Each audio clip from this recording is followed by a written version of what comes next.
I will be the pilot on this exciting trip into the world of payments. A few words around myself. My name is Christian Rasmussen. I am the CEO and co-founder of AltaPay. So I've been in payments for 10 years. And the interesting journey there, of course, is to having spoken to a lot of retailers and see and being part of the challenges that they are facing. So I think that the payments is a very interesting subject, and we are at a very, very interesting point in time.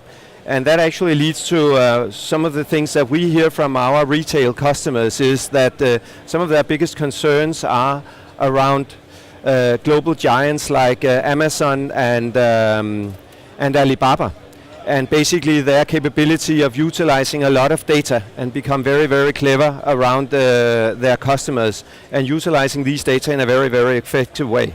And not many of the traditional retailers realize that actually through using payment data, you can actually get the same number of, or the same information, and therefore be able to compete against these global giants. And Professor Claus, what is your view of the role of payments in creating the right customer experience? Well, first and foremost, as I mentioned before, I'm a scientist, and I love to be a scientist for two reasons. Reason number one is I tell you the truth. We don't have an agenda. Our master is the truth. And the reason number one is not only this, the reason number two is we are always critical thinkers. And you mentioned that payment and experience go hand in hand. But I have to say, we can have customer experiences without having a payment. I mean, just think about when you buy a car. You ride it, you go to the shop, you test it, and even if you don't pay, you have a customer experience. However, payments can have a part of the customer experience. But the question is, which part is that? Payments are what we call a non-intrusive service. That's something that's in the background. It's almost like mobile phone reception. Yesterday I walked through London. I can call my son, my daughter. I can look on Google Maps and I can check my emails. But I'm not calling back and say, look how great it is, I have mobile phone reception. And the same thing is with payment. If we don't have any problems with it, this is the experience you want. Or when was the last time you tweeted, oh, I had a great payment experience? I mean, really? So what we are looking at is you cannot delight in payment. So if you look at wow factor in payment, there's no wow factor. The emphasis is avoid bad experiences. So how do we avoid bad experience? Let me tell you a story. When I came here, I had to book my flight online with BA, British Airways, everybody familiar with the airline. And they have now the feature that you can pay with PayPal. And I'm like, marvelous, I love PayPal, you know. Because if there's some service I'm not familiar with, or a vendor I'm not familiar with, I use PayPal. Because they normally figure out stuff if things go wrong. So I choose PayPal. And the moment it goes through the transaction, and you know, the wheel is turning, I get a message, there seems to be a problem. Get in touch with BA. Transaction is pending. I'm like, what is going on? So I then had to go on the phone, call BA, be on hold for the typical 10 to 15 minutes. I don't know if you ever called BA on customer service. Who did? Raise your hands. They always tell you, at the moment we have an unusual amount of calls. No matter what day, what time I call, I always get this message. I don't know how they plan it, but it's never working. So after 10 minutes, I had a nice lady, and she told me what seems to be the problem. I'm like, well, I paid with PayPal, but I don't know, did I pay? You know, it was uncertainty. Do I get my ticket? Do I get the price? Will it be there? And I told her the reservation number, but she couldn't find it. So I had to book with her again, and all of a sudden it all came up. And at the end of this transaction, which cost me 25 minutes, agony, and something I do not want because of payments, I asked her, why are you guys not calling me and telling me there seems to be a problem, how can we solve it? Why is it my job? And I believe there's an example where payments go wrong, and I don't blame PayPal, I blame BA. And I will not choose them if I have an option in the future. And not only that, I tell it now to an audience of approximately 60 or 7 people. So you probably recognize it, and it will influence your behavior. So payments can influence customer experience, but mostly in a negative way. And this is what we need to work. Abby, you actually have a first-hand experience in implementing payment solutions to improve the customer experience. So what was it you actually tried to solve through your implementation? So where do I start? Basically, we had a look at our business model and what we need to do, and Grassroots is a meetings and events company. So we work for clients who have customers who need to go to their event, and so we have 2 levels of customers basically. And then we looked at our business requirements, and we needed to take payments via e-commerce, via Moto, face-to-face at the events, which could be anywhere in the world, multiple currencies, and on a sliding scale of projects which may run concurrently using different bank accounts, different payment gateways. So we went out to the market and we talked to a lot of different people. People told us that they could do it, and then they come in for a meeting, and then actually they couldn't do everything that we were asking them to do. So we spent a long time looking at different solutions. We looked at ourselves. Did we need to change our business model? We can't. It's what we do. And then we met Ultipay, who came in, and one of the big issues that we had was around hotel guarantees for where we take the credit card details and we need to provide those to the hotels. And Ultipay worked with us, so it's not just omni-channel in terms of the payments, but it was the entire solution that we had to meet. And the hotel guarantee piece was the piece that was the showstopper with all of the providers that we'd spoken to. And we've worked very closely with Ultipay to come up with a solution to that issue and to take that out to the industry. So we're really, really pleased with that. In terms of the customer experience, it means that they don't need to keep entering their credit card details when they go to different places in the website. They log on. They pay for their registration. They can then use their same credit card to guarantee their hotel. We can remember that. And it means that it's a much smoother experience for them as well. And they can pay online very, very easily through a custom branded website, which was really important to us in what we do as well.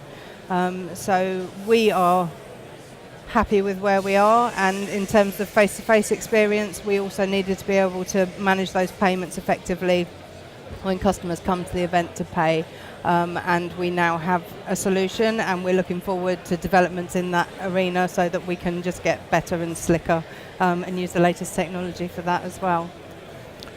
So talking about technologies, Norman, new technologies in the payments space is pushing retailers, and it's basically reshaping how we communicate, it's reshaping how we pay. So given that a lot of the retail sector is built on legacy systems, how do you see, are retailers really ready to deploy new technologies and see the benefits from these new technologies? I think from my side, from the experience that I've looked at, there are some retailers that are deploying some new technologies, but they are by far in the minority. Most retailers are still doing what they were doing 5-10 years ago. They've basically got a payment device, if it's a standalone terminal or if it's an integrated device, and it's doing the normal standard Visa, MasterCard, Amex, JCB, Diners type of transactions. So recently contactless has come along, so they've embraced that. But there's a lot of other things that are coming along in the payments sector. There's, if you're looking at the Far East, there's QR codes coming in. Are retailers putting in devices that have got cameras to scan QR codes, barcodes, and I don't think we're seeing that at the moment. So the company that I actually work for, Pax Technology, is actually a leader in providing Android-based point-of-sale systems. And with Android-based because there's a lot of Android developers out there, companies, retailers can actually have their own developments done and have bespoke solutions done at a much lower cost. There's also cloud-based services. A lot of people are putting in lower cost, cloud-based restaurant systems, retail systems, stock control, barcode scanning and all that type of stuff coming along. And we're not really seeing that being implemented and being pushed at the moment. I do think it will happen. And I do think that also in the future, the device that you're going to use at your countertop, the payment will actually only be a small part of what that device does. Because with going Android, you can actually have a lot of additional value-added services that you could put on those devices. And going forwards, 10% of what a device will do will be with the payment, where at the moment, 100% of what that device does is doing a payment. So I do think that consumers are going to drive the way that retailers implement their systems. I mean, personally for me, I went and got myself a Garmin, the latest Garmin watch, because it has Garmin Pay. I want to pay the way I want to pay. And the reason why I chose the Garmin watch is because every day I put in one PIN number into the device, and then I can actually pay with my device anywhere. And because you put in a PIN number, it's not limited to the £30 limit in the UK. I can actually go and buy at Sainsbury's, I can do shopping, I can buy for £100, £200, whatever it is. Now, unfortunately, some people have got old software in their devices, and it's still limiting me to the £30. So I do think that going forwards, the technology, the retailers, the suppliers will all catch up and embrace the new technologies, and we will see a big change in the experience that people face at the checkout. Thank you, Klaus. Professor Klaus, I know that you are a strong believer in that customer experience isn't about delighting customers. It's actually about creating profit for the company. So how do you strike the right balance between consumers who demand a perfect payment experience and retailers who want to secure profitability? Well, you're absolutely right. I do not believe in delight. Not working either. Yes, now you're back. Better? Yep. It's working again. Technology, love it. Great experience. Anyhow, coming back to the question. It's not a belief. Again, it's facts. We're looking at the evidence. The only thing that you can do is delight your company into bankruptcy, and that's really not what you should do. But how can we link customer experience to profitability? Customer experience is not about huffy-puffy feelings and emotion. It's about making your customers buy more and more often from you. How can you do that? I mean, we are in the fortunate position that I work with a lot of blue chip clients, and we're collecting data from over 2,000 companies that have customer experience programs worldwide for the last 5 years. Now, these are a lot of companies around the globe. Now, guess how many of these CX programs are really profitable? A wild guess? Give me a number. Come on. 0? Okay. 9 out of 10 do not generate profits. Now you're thinking, 9 out of 10 customer experience programs, no profitability. How come? Well, it's very easy. Number one reason is how you measure it. Think about here in the UK, you have this NPS obsession, Net Promoter Score. Have you heard of it? Yeah. You're measuring 1%, of why people do what they do, why they choose you over your competitors. So if you bet all your money on 1%, even if you get it completely right, you miss 99% others. So if you want a better investment of your money in customer experience program, come to Monaco. We have a casino. Roll the ball 1 to 36. Better chances there. Now the question for us is, how can retailers and everybody else link it to profitability? It's very easy. Look at your businesses. Who is the number one source of profitability, revenues and sales? Who is it? The customer. hello, that's not good. So what you need to do is not try to delight the customer, is to avoid bad experiences. This is what your focus is on. Because think about the last time you had a great experience. With how many people did you share it? 3, 4, an inner circle. Now think about a bad experience. With how many people did you share it? The world. So bad experiences can influence your consumer more dramatically than good experience. So instead of going on the delight track, pardon my French, don't piss your customers off.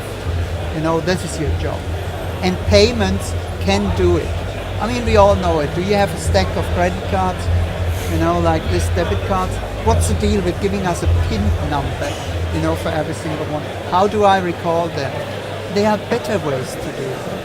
And I work a lot in Japan, South Korea and so on, where mobile payments and everything is a way of life. So here we are still in a third world country in this respect. But there are opportunities there. And it's driven by us, the consumer. Like my esteemed colleague said, all these trends are initiated by you guys who say there must be a better way to pay, and this is what retailers and everybody needs to listen to.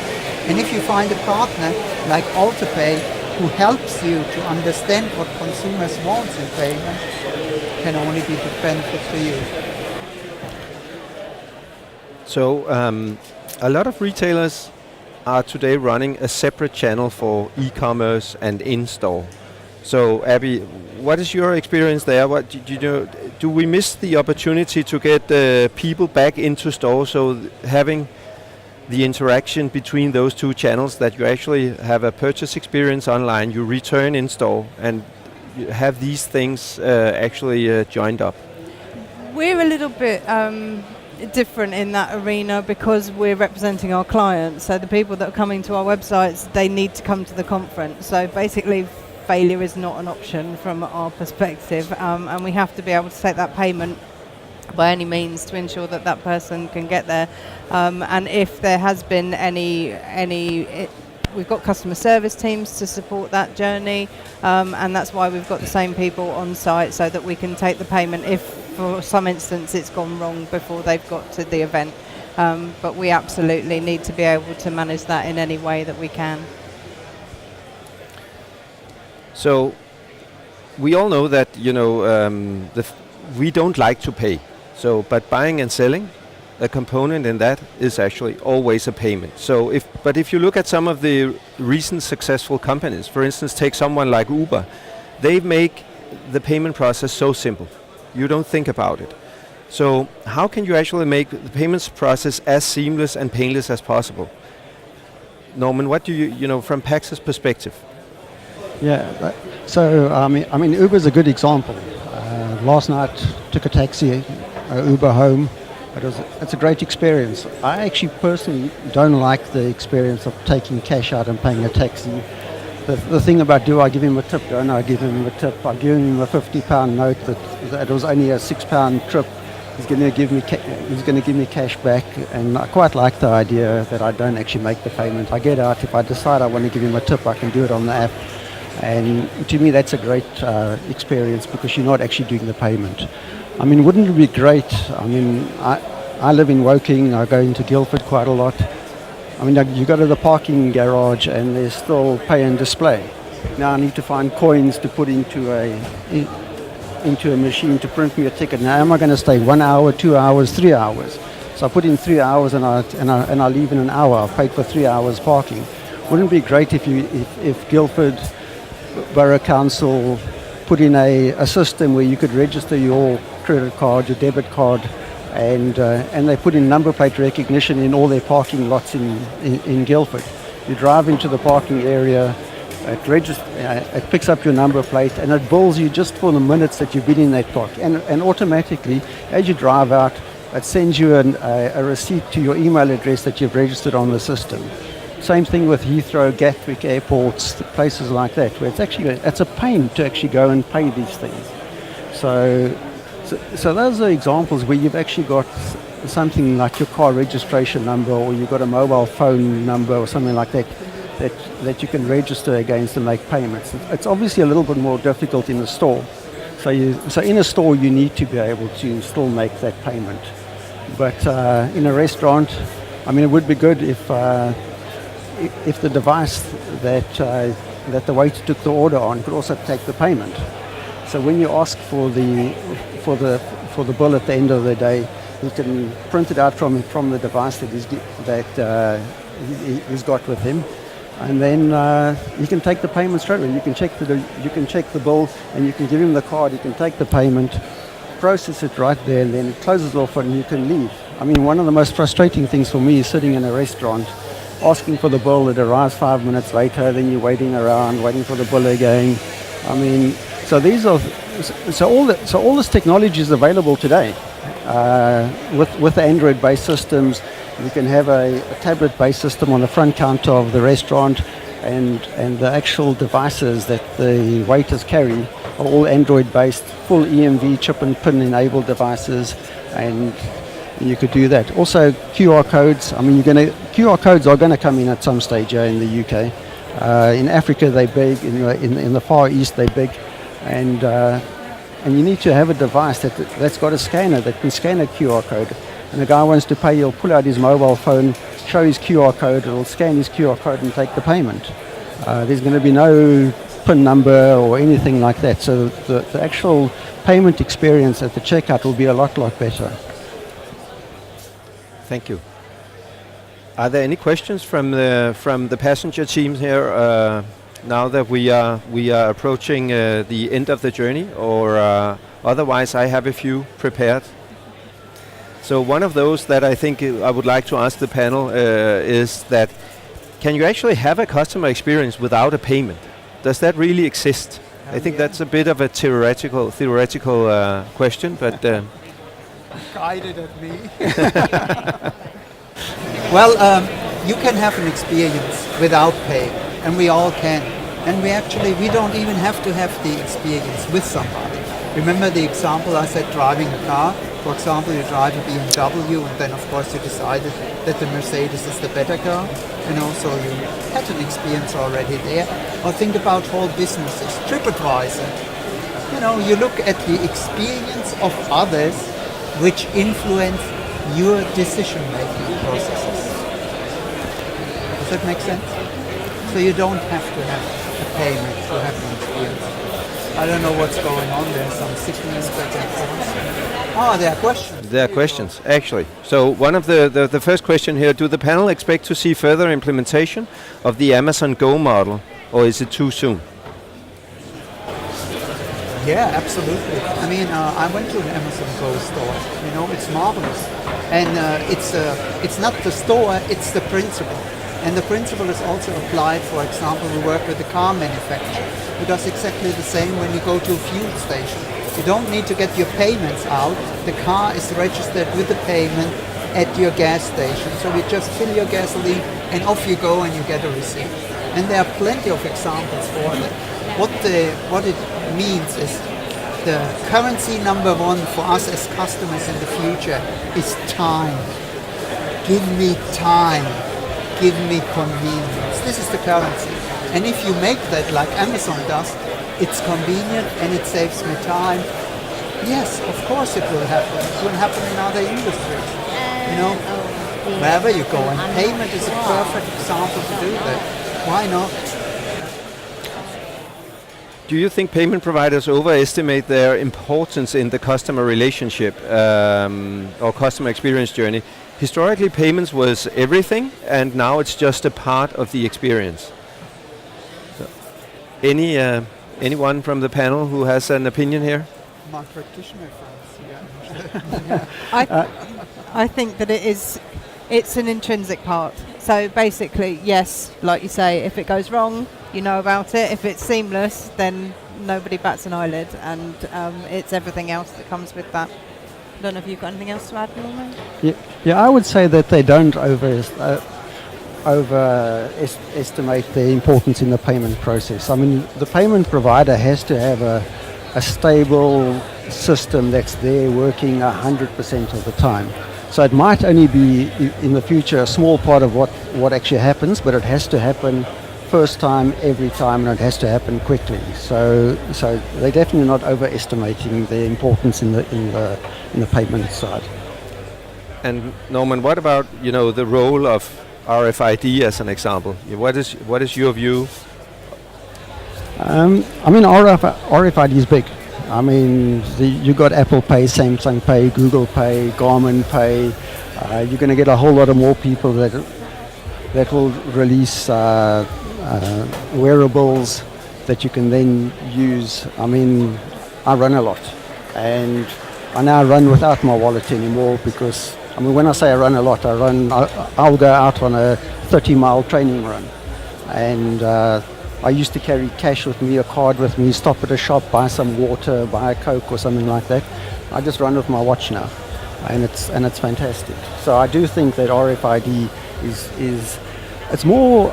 I see it at the moment as a cash replacement product, but I do think as soon as there's more security around it, and there's, like with Garmin, where you put in a PIN number, that it will start replacing debit card and credit card transactions as well. But at the moment, it's a cash replacement product.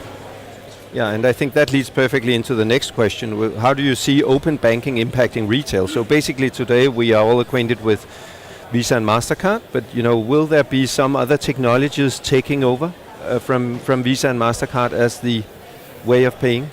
Of course there will. I mean, instead of open banking, we can fill in here every what they call now disruptive technology. If somebody out there makes our payment and other retail experience better than what's currently out there, we as consumers will follow. If it's open banking or whatever it is, it's not a question if it will happen, it's a question of when it will happen. And by the way, I talked about 9 out of 10 customer experience programs are non-profitable. Don't forget, there's also 1% of them that outperforms others by 600%. These are the ones that we call vanguards. And they are, for example, design not online and offline experience or online and offline payments. They design about how we as a consumer pay and buy. We don't have one way to do things. Today we look at the mobile, tomorrow we purchase at the mobile. We go in the store, we exchange in the store online. There's no way to do it. And companies who embrace that and understand that will be the one outperforming the others. But don't we have some built-in conflicts here within the banking sector specifically? Because the ones that are making money on issuing the cards that we all use are the banks. The one that we then rely upon to create and help create the infrastructure for open banking are then the same. But will they be willing to basically open up their systems and therefore cannibalizing themselves? If they don't do, a competitor will. It's that easy. Look at products we're already using from the good people of Google, or Amazon. Can you not see a Google Bank in the future? Would you rather do business with Google Bank than with your local bank if they do it like everything else that you're used to? Yes, you will. And you have the power. That's a beautiful thing about today. We live in a consumer-driven society.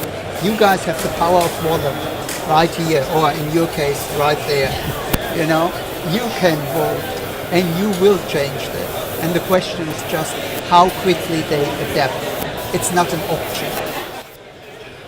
But isn't it also then for retailers to actually, should they be on the forefront of this, or who should drive this? Because we as consumers will not be driving it. There has to be someone with technology who drives this first and make it available. It is this catch-22 that if you have a lot of consumers demanding a thing, then you'll get it.